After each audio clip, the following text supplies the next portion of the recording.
Welcome back to Red Sky Pods. It's the post-match reaction to the Liverpool Real Madrid fixture tonight, which unfortunately, as you can tell by the faces in the room, ended up Real Madrid 3, Liverpool 1.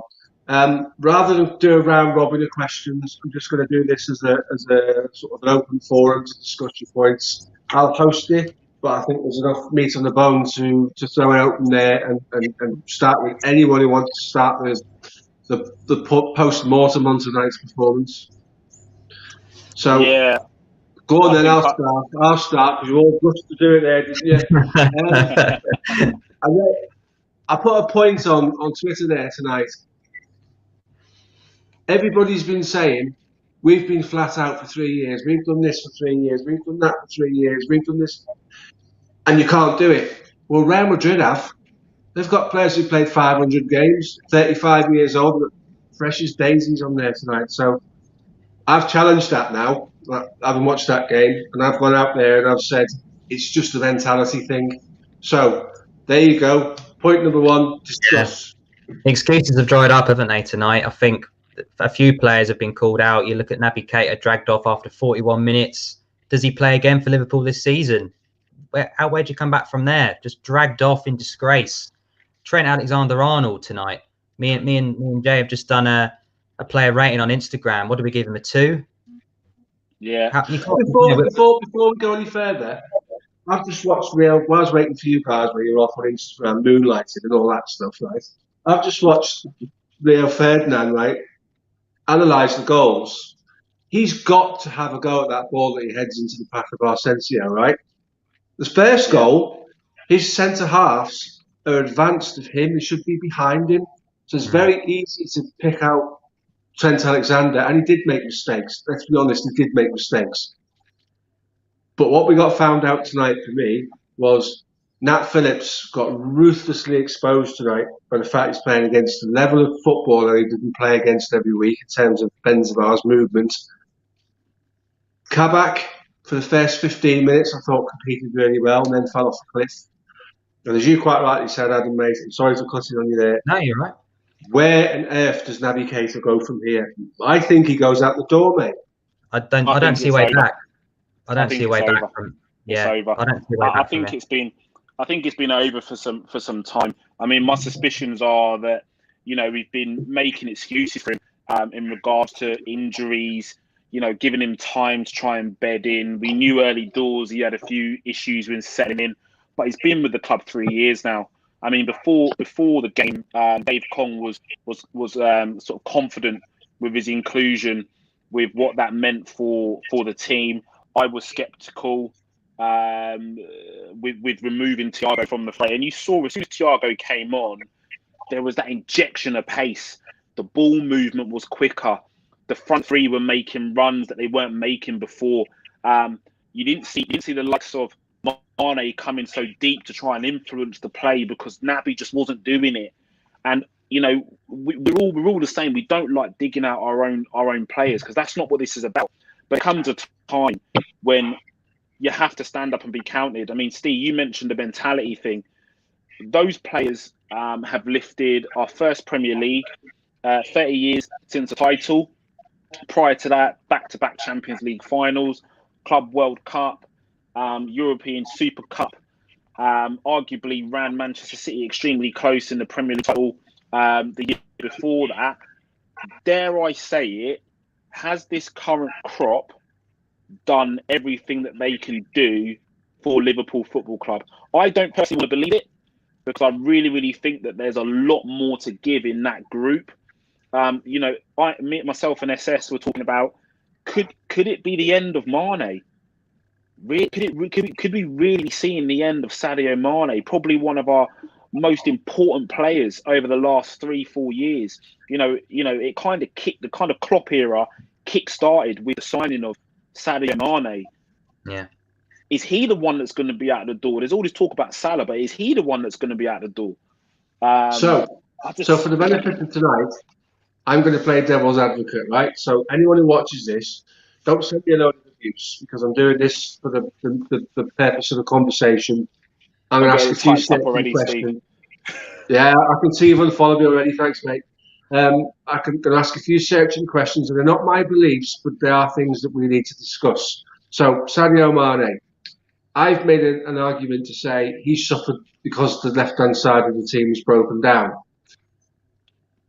He still gets the ball to his feet. He still has opportunities to hurt people. He still has opportunities to do things, and he's not doing it. So it's a valid point, Jay, and we'll run with it from there. And as I'm saying this, the numbers are just dropping off the viewings, but this is the things we need. This is quality content to talk about this type of stuff. I think you're right. I think the question mark has come about this crop. My question to you three would be, when Liverpool won everything, when Manchester United won everything, and I don't like saying that, but they did, when Chelsea had 3 or 4 seasons of sustained success, their key players bought into everything that was the case. They bought into that. So every Manchester United player was invested 100% in coming back next year and winning the title. Roy Keane alluded to it 6 months ago. When Liverpool won the Premier League, what he didn't see was people come in, go like this, roll their sleeves up and go, right, done it once, now we're going to do it again. So was it a case that, yes, we were tired, yes, we were fatigued, mentally more than physically, is my opinion. As you see the Premier League getting closer and closer and closer and closer, anyone who's involved in football will know winning helps you get over tiredness. When you're winning games, you forget about the tiredness. You forget about the fatigue. You forget about what the mental battle is to get over the line. I've said this 100 times. Did we get to the point where Henderson lifted the trophy? Everybody breathed out and sort of, in their own minds, said the word relax. And we can't get going again. And we can't get back in that same mindset. I think you need to reinvent yourself, don't you, every year? And I don't think we've done that for the last 2 summers. You know, we brought in Jota and Thiago late on in the window, but let's be honest, we've majority of this season, we've had a front three available. You know, Jota was injured for the majority, so the front three has picked itself for 90% of this season because of availability. We don't have enough quality to rotate this depth. There's not enough competition for places, in my opinion, in this lineup within this squad. You know, you look at the Man United of old that used to win title after title. They had Sheringham, Cole, York, Solskjaer. Whichever 2 out of the 4 were playing the best would play. We've got a front three. If Mane shouldn't be anywhere near this lineup at the moment on current form, but we've got no one else. We dropped Firmino out. And can I just say something here, boys? Go for it, mate. Sorry, Adam. Okay. Right, on tonight's selection there, Klopp, yeah, he thought he might have been changing things up a little bit, but there tonight, he's changed the team that's won 2 games by, we were starting to rumble a little bit, and he hasn't really identified what is, the lad has done everything for us, and he's revitalised the club from top to bottom, right? But tonight there, he's put a lad in, yeah, apparently he's done really well in training, fair enough, you can't knock that. But he's trying to play between the lines, he's tried to be a little bit too clever, and he's dropped Thiago to the bench. But also there tonight, he was playing Sadio Mane through the middle and Jota at left, yet the damage in the last couple of games has come from Jota in the middle. Yeah, he might have swapped at certain times, but Sadio Mane for Liverpool Football Club at the minute, and for the last couple of years, has always done his damage coming in from the left wing. He's put Jota in on the left there tonight. I thought Sadio Mane was kind of played out position there tonight. He's always done the damage for Liverpool playing from the left side, apart from the little bits where he swapped with Salah on the wings and that. But he's not a centre forward. Obviously, you can say about him dropping in and dropping through the holes the way Firmino does. But, there tonight, I thought we got exposed through that left wing, like you guys said there before, about him, that partnership that he built up with Robbo on the left. That was totally taken away tonight. So how can you justify, from someone, you've done all the damage there, Robbo and Mane down the left, and then put Robbo in the middle. You know what I mean? You put I'm fuming, to be honest with you, because he's put Jota in the middle, or Mane in the middle, and then Jota on the left. And that's what Liverpool, the success hasn't come through that the last couple of years. So, You can't put square pegs in round holes. I mean, Steve's just throwing up a comment here. Guys, a couple of reactions from Alex. Far from over for Keita. He's got the ability and potential. Gaffer threw him in cold tonight. Why rush out and get rid of Mane? Wow. This is just some of the comments. These are fine, guys. Keep the comments coming. Engage with us. It's all about opinions, and no one's going to be offended by what you've got to say. They're all knackered. That's it. Come back next season when front three have a nice long break. They won't have a break because some of them are going to the Euros and things like that. Yeah. The side won't have a break. I know the front three don't play in the Euros, but you don't have a break with your whole team where you get together and work on things because players will be coming back to pre-season late. You forget these lads have a chance to celebrate with the fans for the successes they've had. That's a valid point.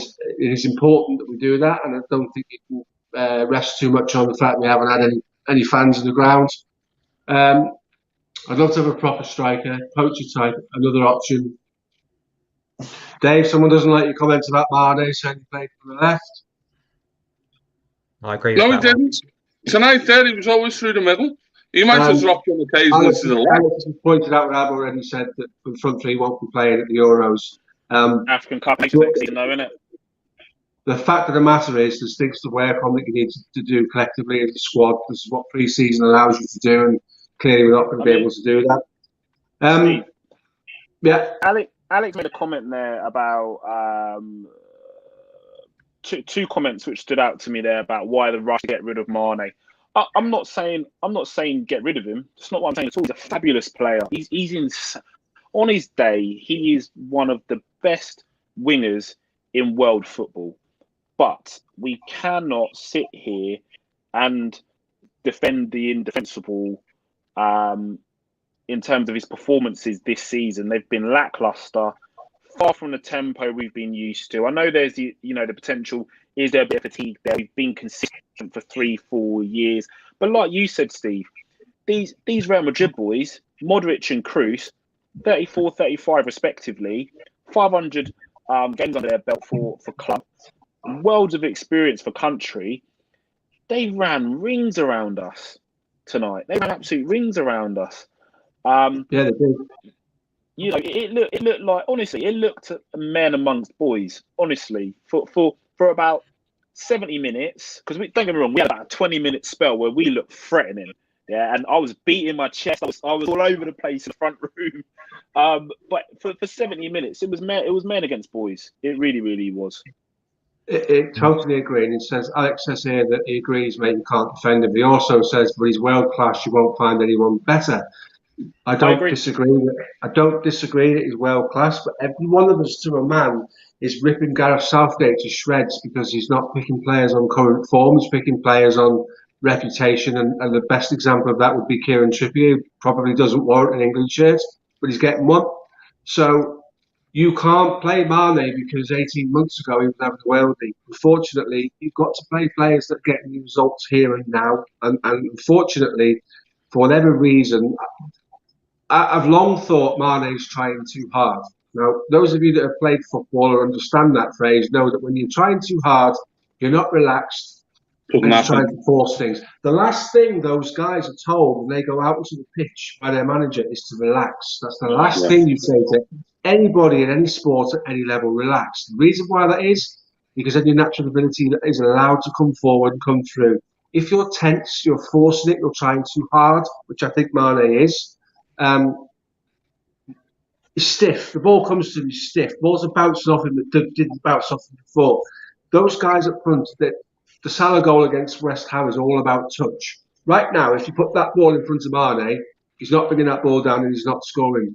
Because psychologically, he's miles off pace. Miles off pace. Same with Bobby Firmino. Miles off pace. Yeah, can these guys rediscover that form? That's the million-dollar question, isn't it? I would love them to be able to do that. Graham Souness said at the end of last season, when we looked like we weren't going to sign anybody, you have to strengthen from a position of strength. That is absolutely 100% spot on. Now, I know there's a lot of people out there that think that Graham Souness talks nonsense, and sometimes he does come out with the odd mad one, but that wasn't one of them. That's absolutely spot on. He knows He knows what from it his takes days to at win. Liverpool what you need to do. He knows what it takes to win. You just need healthy competition, don't you? You know, I agree with Alex. We're not saying get rid of Mane, and we're not disagreeing he can be world class on his day. But you look at who we've brought in over the last few seasons to compete in that front three: Minamino, Chamberlain, Shaqiri. None of them have really, you know, Origi. None of them have really challenged that front three, and until Jota came in, and you know, like I said before, Jota had that 3-month injury. So I think some of these players would really benefit from having a spell out of the team, not necessarily get rid, but on the bench and work their way back in. You know, you look at Man City; they've got two players on the left, 2 players on the right. So I think I agree. But you look at what he's got to work with. You take Mane out, you take Firmino out, and if you've not got Jota available, you have to play Shaqiri and Origi. Now, listen, I think Shaqiri's got certain traits in his game that I really like. Is he a first choice go-to win you a title? No, of course he isn't. And I think in the summer you might see him go to a club that doesn't compete at the level we do and be a superstar. And do you know what? I hope he does, because players like that deserve to be playing football. But right now, it's not a go-to for Liverpool. This is a conversation you and I have had, Jay. Do you think FSG will give the money out to go out and buy the players that we need for improvements we need? Because I don't. This is what Alex thinks. This is a massive window for Liverpool Football Club. It is huge. It is either a statement of intent, or we go meekly into the night and let Manchester City turn this Premier League into a farmers' league. Because if it wasn't for Liverpool, Man City would have been winning 4 in a row, or 3 or 4 in a row, with 97 points, 98 points, 93 points, 101 points, and everybody else would be a million miles away. So Liverpool Football Club, in what we've done to date, have stopped this turning into a farmers' league to some degree. Absolutely believe that. Will FSG provide the money for us to compete? I'm not convinced they will. What do you guys think? I think you're right, Steve, to be honest with you. I mean, you and I touched on it, Steve, in a couple of conversations. Sorry to cut you, Dave. In a couple of conversations.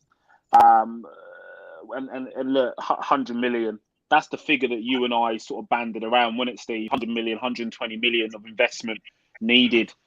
We could potentially raise 70 to 80 million in player sales, providing that we clear what we need to clear. That then requires an additional 60 million to get us to where we need to get some real players in that are going to give the current starting 11, when everybody's fit, the starting 11 picks itself, by the way, to give the starting 11 some real competition, like you said, SS. I'm sceptical. I reckon that this year we will see them spend. We will see them get really creative in the transfer window. We're already being linked with Konate. We're being linked with Adama Traore. Not that I really want Adama Traore. Is he an upgrade on Shaqiri? No. I don't think he is. He offers one thing and one thing only, and that's pace on the counter-attack. We've been linked with a whole host of players we've been linked with. This is an opportunity for FSG to lay down a marker to say, listen, we are here to get Liverpool titles. We want titles, whether it be Champions League wins, Premier League wins, League Cup wins, doubles, trebles, whatever it is. The foundations for this are set. We have set the foundations. It's all about now taking it forward and building on that, to be honest. It's about speculating to accumulate. That's the phrase that we need to bring into the conversation. Speculate to accumulate. So we've also spoken about this because you, me, and Adam had a really long WhatsApp conversation that I really enjoyed, by the way. Yeah. When we spoke about what FSG's ideology is. Now, if they sold the club tomorrow, they would make 800% profit. That in any business for any sales transaction is ridiculous, and hats off to them for doing it. In the process of getting to 800% profit, they've had to invest in the club, in its infrastructure, in the stadium, in the training ground, raise the profile of the club, and we have benefited from that. Make no mistake about that. We as a club have benefited from that business model. At what point do FSG say, right, enough's enough?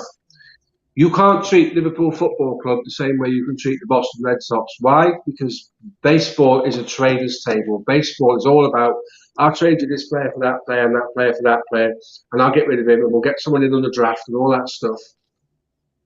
So now is their opportunity to, for want of a better phrase, put up or shut up is probably the words I would use to say to FSG, put your money where your mouth is, back the manager. But does Klopp want to spend £200 million? Is that in the guy's DNA? Because I'm not sure it is. I think he needs to, doesn't he? I think 30% of this squad are not contributing, whether they're out on loan, whether they're on the bench, whether they're constantly in the injury table. It's time to be ruthless. Naby Keita, Shaqiri, Tsimikas, Ben Davies, Origi. What these players are giving us absolutely nothing. You look at on loan, Minamino, Grujic, Harry Wilson. We need to start being ruthless. These guys are not going to give us anything more. So, there's 50 to 100 million there, and I agree. FSG need to dip in their pockets and give us maybe the same amount from them, and we need to go and sign, two or three first 11 players if we want to catch up with Man City and improve this squad. Yeah, there needs to be more strength in depth. Like the couple of lads are saying there online, it's always to be either a buy or sell or a minimum net spend, which when you look at what they've done between Klopp and Michael Edwards, be it targets that he tries to go for and it's not worked out, or whichever way you want to slice and dice it, the board level and the director of football, we barely spent a lot of money in comparison to other top-flight clubs. Even the also-rans, the lads who are competing in the Premier League at a lower table level, when you look at the amounts that we've spent or what they spend, it's like, wow, these guys aren't actually spending a lot. And yeah, you can spend a lot in the infrastructure of the club, but how much have they actually invested? Yeah, they took us leagues and bounds to where we were when they took over. But like you just said there, and the lads online are saying, how much have they actually spent? Yeah, you're right what you're saying. You've got to invest. And football, I don't even want to say the word soccer because I hate it. They think, the Americans seem to think that it's a business. Yes, football is a business, but it's unlike any other. You can't wheel and deal getting draft picks and all that shite. It's totally different from what Liverpool are about, and that's what they don't seem to grasp. So the situation, I think you're exactly right. I think the time has come to put your money where your mouth is if you're that club. Liverpool fans are hung up on Jurgen Klopp's net spend, right? Net spend is a misnomer. There's no such thing as net spend, and I'll tell you why. Because when Manchester United's net spend is accounted for, they don't take the £40 million that was paid to Mini Raiola for the agents' fees. They don't take the money that the players demand to leave your football club. So, Jay, you play for Liverpool, and I get you in my office, and I say, mate, it's not happening here for you. West Ham have come in for you, and you say, but I don't want to leave. And they say, well, West, we've accepted your bid. So your agent then comes in and says, right, you need to pay off his contract, mate, before he goes anywhere, because he's not leaving if you don't. So I then give you £6 million to pay off your wages and you leave, and none of those figures get reported, which is why most of the transfer fees today are recorded as undisclosed, because there's things behind the scenes financially you don't see. So let's stop this romance that Liverpool Football Club have got a net spend of £18 million, because football doesn't work like that. There's a comment before, you dropped it big on Alisson, you dropped it big on VVD, right? How can you take £142 million? And I know it didn't all come at once, but we restructured the Coutinho deal with the banks so we could have that money sooner than Barcelona were going to pay it. Just reinvested that money, and it was the right thing to do because the money was there, it was in the coffers. Could you imagine the conversation if we hadn't done that? Could you imagine where we'd be with our fan base? So, if you guys think in comments, keep them coming because it's really good. It's driving this conversation. Anyone want to pick up on that one from Alex there, guys? I'll just quickly say. Brilliant up to now. Done brilliant up to now. Shoestring net spend at crunch time. Look, it is crunch time. It really, really is. We know this. It's not nothing new. We've been saying this, for the whole season. It is crunch time. But the crucial thing is that are the targets that we need to get us to where we need to get to, are they readily available at the moment in football? Because I'm not so sure that these players that are going to come in and make a huge difference to Liverpool Football Club are readily available. You look at some of the targets which we've been linked with, and arguably they're going to be hard enough to unearth, let alone going and spending 120 million and so on and so forth. It's going to be tough. But on the other hand, FSG have got to do that. If that's what it takes to compete with Manchester City, to compete with a renewed United, because we cannot ignore what Manchester United are doing. They've been gritty with this year. They're in second place. They've done well. Chelsea have spent, and they're going to spend again. Leicester, their scouting department is unbelievable. They keep on just unearthing this talent. And when you think that you've milked the cow dry, they drop another one and another one and another one. So it's going to be tough. There's no denying that. But FSG have really, really got to come up with a superior plan and answer to what's going on around us in the transfer market. Just picking up on this comment here, Modric and Kroos, once again, they're regarded as obviously world class. They are world class players. There's no doubt in that. They're world class talents. I mean, SS, what was you going to say? Yeah, just before you do, I'd just give a shout out to Bits and Bobs, top bloke. Thanks for contributing to that, mate. Adam, over to you, fella. Yeah, I mean, like you say, like we didn't lay a glove on Modric and Kroos, did we? But I don't know why we think we can just go along and win league titles without spending money. You know, Manchester City, PSG, Real Madrid, Barcelona. If we want to compete with these teams, we are actually going to have to spend a bit of money now and again. So we need to have a proper look. You don't always have to spend 100 million on a player. You look at the lineup. If we had every player available to us, you know, the majority of our team didn't cost that much. You know, Robertson, Trent through the youth, Gomez, Firmino, Salah and Mane were all less than 30, 40 million. You don't. We're a different table now, mate. We're now agreed, top table, aren't we? agreed. But you know, there's still good deals out there for players that would improve our team. Memphis Depay is available on a free transfer. These are the kind of, we need to be clever. If we're not going to spend Man City money, PSG money, I think we need to be a little bit smarter. Yeah, agreed. Yeah. I think, go look at it this way, right? Manchester City will invest. I know Guardiola's being coy and saying they're not looking at strikers and stuff like that. They've got to. Manchester United will continue to spend, irrespective of whether their fans are unhappy with the debts they're accruing in the background. Chelsea will spend again. This is why this is such a big transfer window for Liverpool. This is why, if we miss the boat this time round, battles for fourth place could be our realistic target. We need to get rid of 4 or 5 players who aren't going to retain new titles. And we know who they are. There's no point sitting here reading off the names. Anyone who knows anything about football knows who they are. And then we need to go out and buy 3 or 4 players to apply pressure on the current first team. And if the pressure is too great, they need to take the place of those players in the first team. You know, we started the conversation about Mane.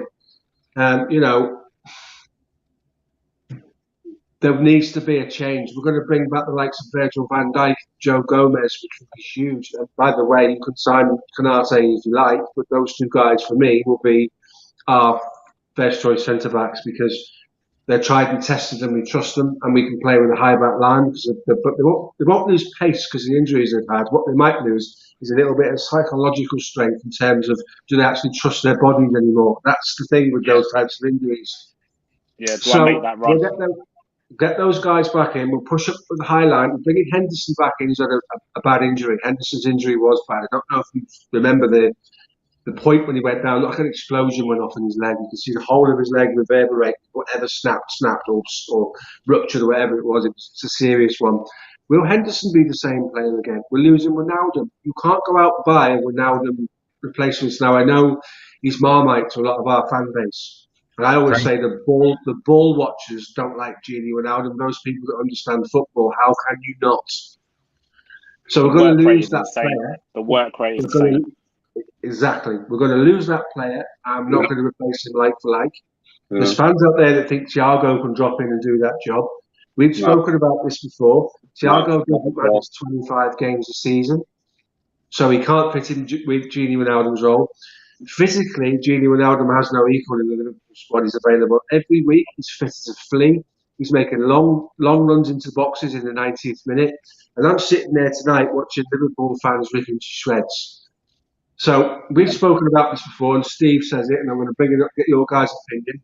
And I've mentioned both of these guys, and I actually think Renato Sanchez is a better fit than Bissouma because his stature is very similar to Gini's.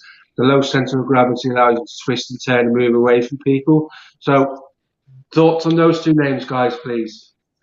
Can I use an example here and bolster your point, what you're saying there? Those of us who are old enough, sorry, boys. You ever remember Ronnie Whelan for Liverpool? Yeah. Oh, yeah. Now, you can go right back. And the only time Liverpool got beat at that time was when Ronnie Whelan was either suspended or he was injured. And Gini Wijnaldum is one of them players where you don't notice it until, he's not there. So, you've got to replace like for like, whether you go like for like or you come out with a different tactical formation. I think we might have touched on this on a previous one, but you've got to either go like for like, or if there isn't suitable players that can fill that, that same work rate and that same talent scope, then you've got to change your formation to alternate on it. I agree, Dave, but the problem we've got is we're about to go into Euros when half of the squad will be away. So you bring them back and you've got 2 weeks to change the system. Unless they're already working on that. And I thought when Ben Davies came to the club, that sort of suggested we might go to a back three. Yeah. Trent Alexander needs a break right now. I don't mean a break from football. He needs a break from the psychology around our media and around the stupid people on the television who don't know what they're talking about. Yeah, he was getting wound up tonight, wasn't he? It's not that. Our media build these players up and then they knock them down. Seem to enjoy doing that. Trent is a wing-back waiting to happen. Robbo is a wing-back waiting to happen. I've spoken about this before, and I'll say it again for the benefit of the people who've joined us tonight. It's been really good to get the feedback from all the guys who have. And please jump on our YouTube channel and subscribe and watch the rest of the videos that we've done, and all these guys have contributed. If you play a back three with two wing-backs, and you sit Fabinho in front of that back three, when it breaks down and they try a quick transition, they just open out like that. Fabinho sits right in the middle and you've suddenly got yourselves a back four, which makes you very hard to beat. At the moment, we're playing on the stretch. There was a comment earlier on which I didn't put up where someone mentioned, did they think Milner would have contributed anything tonight? Personally speaking, no, because Real Madrid had us on the stretch for the whole game. We were never in control of that game at all, and that game would have passed Milner by, in my opinion. Thoughts on that? Do you think Milner would have contributed anything tonight, guys? No. I agree with you. He's past his best now, isn't he? He can do a job in the Premier League, the bottom half teams, but I think James was going to say something similar. This kind of level is beyond him now. Yeah, how much does this guy cost us, by the way? Good comment from Alex, and this is one that frustrates the life out of me. We were linked with Yari Telemans when Brendan Rodgers was at the club. We were heavily linked with Yari Telemans. He was a player which Brendan Rodgers wanted. And he was at Anderlecht. And he was a player that Brendan Rodgers wanted, and the transfer committee, as it was branded at that point, said no. They said no, we're not having him. He's moved to Leicester. What was he went there initially on loan, wasn't he? And then the fee was something 40 million. 40 million pounds. Didn't they, with Monaco? Yeah, so 40 million pound. He cost in the end. Sorry, mate. This is what I was saying before. That transfer committee and the director of football, they went for players who they thought they would either get or they can have a fit the what you want to call it, the model that they went for, right? You don't know whether Liverpool went for him and they wouldn't pay the wages, because obviously Leicester have got serious pockets, I would say, more even, than Liverpool. You don't know what he paid the guy, whether he tried to get him. And he said, well, yeah, I want you to pay X amount. Liverpool said, no, we're not paying that. So you don't actually know. Although what you're saying is right, but you don't know whether Liverpool would say we're going to pay him that money. You know, you just don't know. Yeah, I think the chance. Go on, Jay. We can only speculate, but just from what we do know is that he's in a Leicester shirt and not in a Liverpool shirt. So he's a player which offers that bit of class. He creates time and space in the midfield, and he's constantly trying to break the lines. He does for Leicester what Naby Keita should be doing for us. Yeah, he constantly breaks the lines, and Naby just for doing that. There was a link that came out today in the papers, which said that Leicester, it might just be paper talk, are interested in Naby Keita. If that's the case, I'd drop him off now, and I'd pick up Telemann at the same time. Yeah. You know. So just on the transfer committee, boys, we'll cover this quickly and then we'll put it to bed. I think the transfer committee was born because the club did not trust Brendan Rodgers to spend money. Okay, so spot on, Steve. Spot on. He bought Lazar Markovic, who I've got some degree of sympathy for, who turned out to be arguably one of the worst signings we've ever made. Right on the face of it. He bought him to play in the space that Luis Suarez would create in the way that Luis Suarez played. And then Luis Suarez left the club, which left him with no game plan, no system, a lot of players who were disjointed and could never play the way that he wanted them to. And Markovic is probably the number one example of a player that's been bought to play in a system that just doesn't work. But when you spend that kind of money on a forward and it doesn't work, what the club do is go, hang on a minute, I don't trust him. Yeah. The sacking of Colin Pascoe, a man in shorts, as someone once said, was an indictment on Brendan Rodgers as a manager, because they told him one of them had to go, so they got rid of his assistant manager.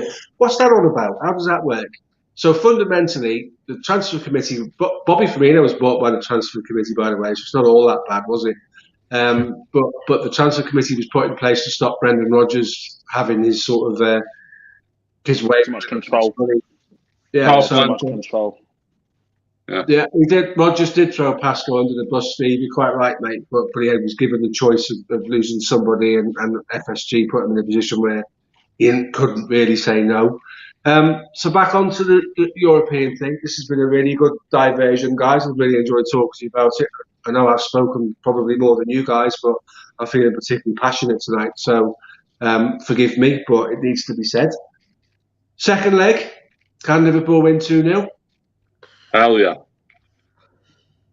It's a big ask, isn't it? I think, it's one goal better than the Barcelona game, but we haven't got that 12th man, have we? So it's a very, very similar situation. We didn't have Salah in that Barcelona game. We will have him that night, but again, Mane, Firmino, we need them in form. And me and James did some player ratings, and we were struggling for anything above a 6, weren't we? But we're going to need a big performance next week. And for me personally, if we don't start with a front four in that second leg, I'm not sure what we're playing at, because we need to score twice. Do you know what with that though? What Steve said there before was, sorry, I'm railroading this a bit tonight, but such is life. When our success come, right, when we won everything, right, our balance with the flanks going forward, and you had your centre halves with the defensive midfield cover dropping in, right? That was where our success come, because whenever either Trent or Robbo wasn't playing, the balance was off, and that's where our attacking ethos come from. You had your centre halves with your defensive mid dropping in, which was in effect a diamond back three, with your defensive mid dropping in to provide the cover, which is what Steve just said. And the flanks, the wing backs, the success come from them two bombing forward. And this season, it's very rarely happened. And I would say for me, that is the reasons why we've not been as successful at all this season, because they've been off the boil. But then again, when you look at your midfield and your defence, you've had your two centre mids or your two defensive mids playing at centre half a lot of the time, and that's where the whole ethos of the team and the balance has been total ski-whip. I think we've played in fear of our central defensive partnership since Gomez got injured, because Gomez and Matic, that's a good enough central defence to compete at any level. When you lose both of those two, and let's be honest, we only had Matic back for like 12 minutes a game, didn't we? And then something else broke. That's been tough, and it's affected Wijnaldum particularly, that he's lived in fear of the back two, the central defenders, and all of our chickens have come home to roost tonight with the positional play of both of those guys. Listen, it's not Nat Phillips' fault. We've said this before. No. Nat Phillips is like the kid that won the competition at school to play at Anfield, isn't he? You know what I mean? It's one of those clearly above his station, that level of football. And whilst Benzema's not the speedy forward that runs in behind you anymore, what he is very, very clever. He's too clever for Nat Phillips tonight. They all were. So we were second best, absolutely second best. And we can't really be too, disparaging to Real Madrid. They got their tactics right tonight. When did you ever see Zinedine Zidane play with tactics? That's a new one, but it worked, and it worked well for them tonight. He's had his critics. Adam, thoughts on the return leg, mate? Can we do it? If we get an early goal, anything's possible. With 2-0 win to go through, but if Madrid get one, it's a big ask to win 3-1. If you go to extra time, I've always said it with these European ties, especially like Atletico last season, they've got an extra half an hour to score another away goal, and if they do, it's a long way back from there. So it's a tough ask, but of course we can do it. Jay? We said it on the Instagram live that we've done. If there's any team in Europe, in European football, that can, change around a deficit in the Champions League, it is Liverpool Football Club. We've done it countless times. Olympiacos, AC Milan, Barcelona, Dortmund in the Europa League. The list. Juve in the Champions League years before that. The list of examples is there. Like Adam said, we need to come out swinging. The early goal, we throw all caution to the wind. We play that front four all together. We hit them hard, and we control the tempo in the middle of the park. If we force the tempo in the middle, like we saw in the game today with Thiago putting the ball through the lines, punching the ball through, Madrid aren't going to have an answer to that, because that means we're exposing their two centre backs. Milito had a good game. Don't get me wrong. He had a good game, but when he was got at and he was on the turn, he was found wanting. He elected to bring in Mane down a couple of times outside the box. I think Mane went down a bit easy, but that shows that they can be got at. The ball has just got to go quicker. Tempo. And I reckon we could probably nick it 2-0, a goal in each half. But the tempo has to be correct. If we allow them to control things for Kroos and Modric to control the game, we're giving Madrid what they want. I don't think they're going to come to try and score goals. I reckon they're going to come to sit in, soak up the pressure, and then use Vinicius again, or Rodrigo, or even Vasquez to get down the byline as well. And the space, and again, I said it before the game started, the space that our fullbacks vacate, they will play into those spaces. And that's what they did all night. So it's going to need an accomplished performance. Steve says they're straight at them from the start. I totally agree. 100%. But that's exactly what they did to us tonight. They never gave us a second to breathe. By the time we were making the substitution, taking Keita off and bringing Thiago on, the game was lost. And those of you, again, you understand football, and a couple of you guys are coaches, comes a point in a psychological point of view in a game where you can't resurrect how you feel. And it was like they had more players than us on the pitch to watch. It was like they had 13 or 14 players on the pitch. They had an answer for everything we tried. They were sharp. They had an answer for everything we tried. So I think they'll sit deep. I think you're right, which is a worry.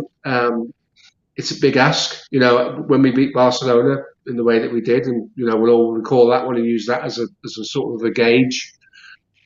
We had a proper backline playing, so much so that when it broke down, one of the backline, Virgil van Dijk, recorded the fastest sprint in the Champions League that season, trying to recover. We don't have that this season. We don't have that with those guys. That's the worry. That's we won't be able to play with the abandonment that we played with in covering those goals and getting back at Barcelona the way that we did. You won't see Trent that far up the pitch that often. It's going to be a really big ask, really big ask. What's your thoughts on this one, guys? Yeah, me and James had a little chat about this because James is in the goalkeeper union. For me, Alisson is at fault for that goal. He's got to make the save, and James thinks different. That comes through the guy's legs, and it's so close. The hardest thing a goalkeeper will tell you to do is to use your hands to save a ball that's near to your feet. It's really, really hard to get down that quickly. So that comes through the defender's legs. Again, you go back to Jota let Modric run off him and square the ball.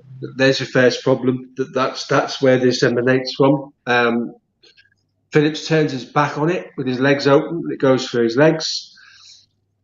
Alisson doesn't see it till very late, and it's tough. You can make a case to say he could have blocked it with his feet because that's what De Gea would have done. He would have gone with his legs and not his hands. But you can't blame Alisson for the goal. The problem emanates long before it comes to Alisson. It's the reaction time. If the keeper sees it late, his reaction time is minimised, so it gives him less time to react and then pick the ball from his feet. It's all about fine lines, isn't it? As we've said before, and as you said, Steve, if the keeper sees it late, he's got less time to react, and if it's even harder again by picking it from his toes, you've got to give the lad some credit. I'll tell you what worries me is all these things that happen to Alisson at the moment can break a goalkeeper. They genuinely can break a goalkeeper. I don't see a guy with the confidence that he had, the swagger that he had. When a ball's played into the box or is around the box, the best thing a goalkeeper needs to think is, what's the worst thing that can happen here? What should I be setting myself for? What can happen here? And the first thing you think to yourself is, right, I can have a look at what Modric is doing, and I can also have a glance over my right shoulder and think, that guy's in a position to get a shot off, so I've got to set myself. You didn't set yourself for it. You say that, Steve, because I went through this with SF. Looking at it from a technical perspective and analysing it from a technical perspective, the ball's with Modric, Alisson's at the front post, so he can see what's going on. He can see the picture developing. He's moved his feet. Fantastic goalkeeper's arc from him because he can see what's going on. Because as he shuffled his feet, he can see the ball played into a central position. He's had a look and he knows where the ball's going. But my God, Matt Phillips is a monster of a man. Yeah. And Nat Phillips, the movement that he makes, if you look at it, is an unnatural movement. You don't expect a defender to try and... He's almost made a movement if he's going to charge the ball, but he's yards away from it. So he's almost split his legs as he's going to charge the ball. But if he'd have just stood up tall, he blocks the ball. So I think Ali's thinking, Nat's going to block this, and then I'm going to have to be in a position to make the recovery save. So I think Alisson's 2 steps ahead of what's going on. But unfortunately, the ball goes through his leg. And in goalkeeping, you play almost a step ahead on the reaction in those positions in and around the box, because often or not, you have to make an instinctive and reactive save. We've seen him do it in many, many games, those instinctive reactive saves. And he gets a hand to it, and the shot isn't powerful, but I think he's used the wrong technique. Rather than, like you said with the feet, with De Gea does, you're taught as a goalkeeper to make a comfortable save. I would have said he could have made a K save there. Take it into body over the ball. Instead, he's elected to parry, and that's what's put the ball in the net. He's parried the ball into the net rather than made a K save and got the top of his body over the ball. But it's tough. We can always be super critical of goalkeepers in these scenarios because they're the last line of defence. But like you often say, Steve, what about all the sequence of events that happened before the shot? There's been 2 or 3 opportunities to stop that move developing. Like I said, Jota's allowed Modric to ghost off him. The ball's been played across, which Kabak could have potentially cut out as well because Kabak was on the scene. He could have cut that ball out if he'd have made an effort towards the ball. And Vinicius has been super clever. He swung a boot at it. He's disguised the shot. Vinicius knew what he was doing. It's a crafty finish. And it could have happened more better for him personally. Yeah, I agree. Someone's been a bit of a devil here, and you're able to save that. I'm not giving it time. I'm not giving it time to go on the screen. That's being very cheeky, Dennis. Get out of here. My view, guys, is, and I'm going to be quite realistic about it, is it's a harder task than it was to turn the performance round against Barcelona, purely because of the personnel we have available on the night. I know we didn't have Salah, last time, and was it Bobby as well that didn't play? But those two guys who are missing from the centre half give the rest of the team the confidence to push the midfield forward to suppress the space that the opposition want to play in. If Gomez and Van Dijk are playing, like Michael Owen said it, and I can't believe I'm going to agree with Michael Owen, but I'll tell you anyway. If Van Dijk and Gomez are playing, Cruz doesn't even try that ball. It's not on. It's not an option. It's not on. It's a wait. You get a bollocking for giving the ball away. It's not on. So it's absolutely spot on. So we're still going to have those frailties. We're still going to have the fact that we probably need to win 4-1 or 5-1 or something. We're not going to do it because I think they'll score. I think we've got enough about them to score with our defensive frailties. I think we've given ourselves a massive job tonight, and I couldn't believe what I was watching. Just none of the things that we do well. Question for you guys, right? So Klopp sits in the press conference and says, "I'm going to play Naby Keita tonight because he's doing special things in training, and I need a dribbler." Does Naby Keita go out there, Billy Big Balls, and think he can do it all and not put a shift in? Is that wise to do that? I think you're right. I think you're right, mate. Should he have said to him behind closed doors, "What you've shown me is great. If you want to stay in the team, go and deliver on match day rather than just in training"? I thought through December, Klopp undermined the mentality of the team by constantly complaining about the fixture list, constantly complaining about the lack of rest. If I tell you something enough times, eventually you'll start to think whether you believe it or not. And I think there was definitely a case of that contributed to the mentality of the players. And I think it's contributed to the Naby Keita situation. Does anyone disagree? For me, I just want to mention one name that I can't believe has disappeared from this team, injuries or not. Where's Curtis Jones? He's better than Naby Keita. Yeah. I think Curtis got a little bit above his station psychologically, mentally. It was a bit tried a few many twists and turns and lost the ball a couple of times, and then he's gone and lost the plot at the end of an England game. So part of all these young men's development is to know when to take them out and give them a break, to know when to say to them, "Okay, so let's have a reality check. You're not the best centre midfielder at the club. You've got a massive future ahead of you. You can't go away on England duty and behave like that. As your manager, I've got to be seen to be doing the right thing."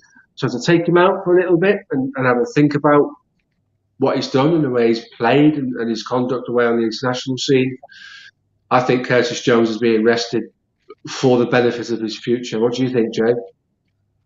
Yeah, totally. I mean, I've been critical of Curtis Jones for the best part of the whole season, but he's a young player with a big future ahead of him. But I don't think he would have been playing the amount of games he played had we not had the injuries we've had. And that's the same for a lot of young players in the league. We've seen a lot of young players in world football emerge during this COVID period because big players have been injured. So it's the right time to rest him, physically and mentally, because he's got a big future ahead of him. In regards to the Naby Keita thing, I think that this was make or break for Keita. You don't get pulled off at 41 minutes with 4 minutes to go in half. Normally, you'd say leave him on until the end of the half, and then we'll make the change. Klopp making the change there, that was a statement, and it was a similar kind of statement we've seen him make with Loris Karius. He made a big statement, and that is, do you know what? You've been given enough opportunities. We've showed faith. I came out. I stuck my neck on the line for you in the press conference. I've given you the floor to go and show me, the fans, and world football what you can do. There's no stage bigger than the Champions League game against Real Madrid. No, Alex, I don't think it's harsh. The man's had ample opportunities to produce the goods, and he's come up wanting. I think his Liverpool football career is over. I honestly do. That signal from Klopp there was more. There was no more. Sorry, there wouldn't have been a bigger signal from Klopp than that change with 4 minutes to go in the half. It wasn't an injury. It's because he wasn't doing what he was in the team to do. If you'd have had an Alex Oxlade-Chamberlain in the team, who equally is a sensational dribbler, he would have offered more in that fixture than Naby has. He would push the ball up the pitch, broke the lines, and isolated the back two. And Naby didn't do that tonight. I wanted to see from Keita, right, this is my opportunity. This is my time to show my manager and myself, forget the fans, because I don't think of the fans when we're playing, what I'm capable of, what they bought me for. We're 3 years into his career now. We paid a lot of money for a guy that to be quite honest with you, found German football quite easy at times. He's never done once for Liverpool what he did for Leipzig, where he picks the ball up and drives at people. I think you're right, Jay. I think that's very telling tonight. I wouldn't be surprised if Naby Keita was playing somewhere else next season. Yeah, I think what it is with Keita is he was expecting him to do a job there and play the way he can play. And what Alex was saying there, it was a big ask for him. And the thing was with Keita is, I said this to my mate, and I think I said to someone else as well, he wasn't match fit. But how can you expect him to be match fit with not playing no games? But it was a massive ask to chuck him in tonight when he's not match fit. What at that level it was? Champions League quarter-final level. That was someone who you could bring off the bench, like a Firmino. No, like before when we've not played, when he's been the glue, and then you bring him on, and the whole shape and the impetus and the level of upping the tempo comes in, and you've seen him when bringing Firmino in. Whereas when he put Keita in there tonight, he was expecting too much of Keita. You've seen the way there tonight. It was a prime example there, which is kind of the point that I'm trying to make is, you've seen there tonight, the tempo and the whole ethos of the team changed when he brought Thiago on for about 10-15 minutes, wasn't it? And he was expecting too much there tonight with Keita. I think when the dust settles in the morning and we look at this, the manager got it wrong. Tactically, Klopp got it wrong. He has to take this one on the chin. So with regards to the comments, sorry mate, just pick up on this comment. With regards to the Gundogan comments, Gundogan is a very different player to Naby Keita. Gundogan was not ever a guy that picked up the ball and drove at people. Gundogan is a very clever link player between the defensive midfielder and your creative midfielders. He had an injury that nearly cost him his career, so it would take him it was a really bad injury. Two really bad injuries. Yeah, 2 ACLs, bad ones at that, and it didn't cost him his career. And not to mention the back as well. So he missed back-to-back tournaments. He missed the World Cup with Germany and the Euros, 2 ACLs and the back injury, which, like you said, nearly ended his career. So it's a privilege to see Gundogan in the Premier League, because he was a player again that we were linked with back when Klopp moved, obviously to Liverpool. And Gundogan is a fabulous player. He's more of an Adam Lallana type. Plays in the pocket and will link things between the midfield and the striking options. And he's added goals to his game as well, which is phenomenal. Never see him do. What you'll never see Gundogan do is play a pass any more than 20 yards, because that's his game. Doesn't need to. And I used to play with a guy from Newcastle when we used to play semi-pro. And I used to be spraying 50-yard passes. And great, he'd get away with them. He never did. And when I asked him, he said, "Because I just like to keep it simple, mate." And that's the best way that you can explain Gundogan's game, to keep it simple. I mean, going back to Keita, just before we kind of wrap up and stuff, I agree with Dave and I agree with James. You look at the game tonight, massive level. Chuck Keita in there is to me a bit unfair. You should have stuck with Thiago, a tried and tested team that beat Arsenal. And the weekend fixture between the two Madrid games is at home to Aston Villa. For me, that's a perfect opportunity to say to Naby Keita, starting at the weekend against Aston Villa, let's see what you're about. If you show me something, maybe you can feature in the second leg. But he's had 3 years. You know, we're not basing it off the last game, the last 2 months, the last season. I've not seen enough. £60 million.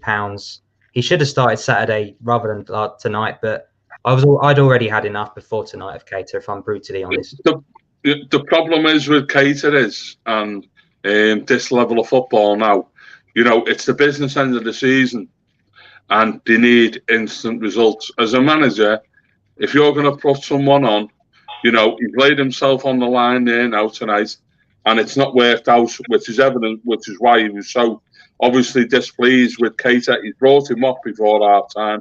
That's a big red flag for any manager, isn't it? You know, he's shown him in there and he's shown faith, but he was expecting a result there and it's failed miserably tonight, sadly for Keita. Just picking up finally on Alex's point here, because this is kind of a re-emerging point that Alex keeps making, and I like the fact that you're loyal to your players, Alex, don't get me wrong. But this is a £60 million professional footballer that, whether he's had injuries or not, wouldn't be selected in the matchday squad if the club didn't feel he was ready and he'd shown enough in training to suggest he's ready. What he did was go on the pitch and completely disregard his instructions, completely disregard the shape of the team, completely disregard his job within that team, because I didn't see anything from him at all in 41 minutes, not a thing. Managers don't pull them off for nothing. They pull them off because he just wasn't doing it. And I know he doesn't put the price tag on himself, mate, but unfortunately, if you can dig out Harry Maguire for being arguably the worst defender in the Premier League for 80 million quid, you can dig out Naby Keita for not turning up tonight when we spent £60 million for a game changer, and the only change in the game he made was got himself taken off. The occasion should have brought out the performance. You're going to play against Real Madrid. This isn't Aston Villa on the weekend. You know, you're not going to Villa Park. You're going to the, you know, Alfred Di Stefano Centre, whatever they call it, but it is Real Madrid, arguably the pinnacle of European football. If that doesn't summon a performance from you as a player, you've got no business putting on the red shirt. You've got no business putting on the red shirt. Absolutely, 100%. Applaud you for that response. That's the biggest game. Nat Phillips may now play till the end of the season and leave Liverpool Football Club. He will never play in a game of that magnitude ever again in terms of the prestige. And those are the games when people need to roll up their sleeves and crack on. And he just didn't do it. Tell you what we're going to do. I'll tell you what we'll do, boys. The Naby Keita thing, I think the four of us are in agreement that Klopp's experiment tactically went drastically wrong. For 40 minutes, Liverpool were woeful. In that 40 minutes, Real Madrid won the game. We were never going to recover that. They've grown in stature, they've grown in confidence, they were bullying us all over the pitch, and they had a swagger about them because they were able to do what they wanted to do. So, unfortunately, every player on that pitch takes some responsibility for that. If one player doesn't follow the game plan, it impacts everybody. And it was the player that was pulled off by the manager was the guy that was considered to be having the most negative impact on what we were trying to do. So I think we'll leave the Naby Keita thing there. We've been on for over an hour, which is good because it's been a good chat. Thanks to the guys for coming in. You'll see on the second running along the bottom of the page, we have a sponsor for April. We've got a discount code at the moment with an account called the 12th Man. If you go and spend 150 quid there, whatever you want to spend, they'll give you 15% off if you quote Red Sky 15 in capitals. So it's a good opportunity to get a bit of discount with the Euros coming. Get your international football shirts and all your gear. And do that. Get on there and have a look at that. So thanks again, 12th Man, for sponsoring us. Thanks to Dave for coming on tonight. Thanks to Adam for coming on tonight, and to you, Jay. And to the guys that have been frequently sending us messages. These things don't work without some support. So if you like what we've done, jump on the Twitter page and follow us. Jump on the YouTube page and subscribe. Once we hit a certain level on the YouTube page, we'll do a giveaway, but we're a little bit away from that at the moment. So we can't do it without the support of the people that come and watch us ramble on about football for hours, but we enjoy ourselves and we hope you guys too. So thanks for coming on, guys. Take care. Take it easy. Cheers, boys. Thanks a lot, guys. Thanks, pal. See you later. Cheers.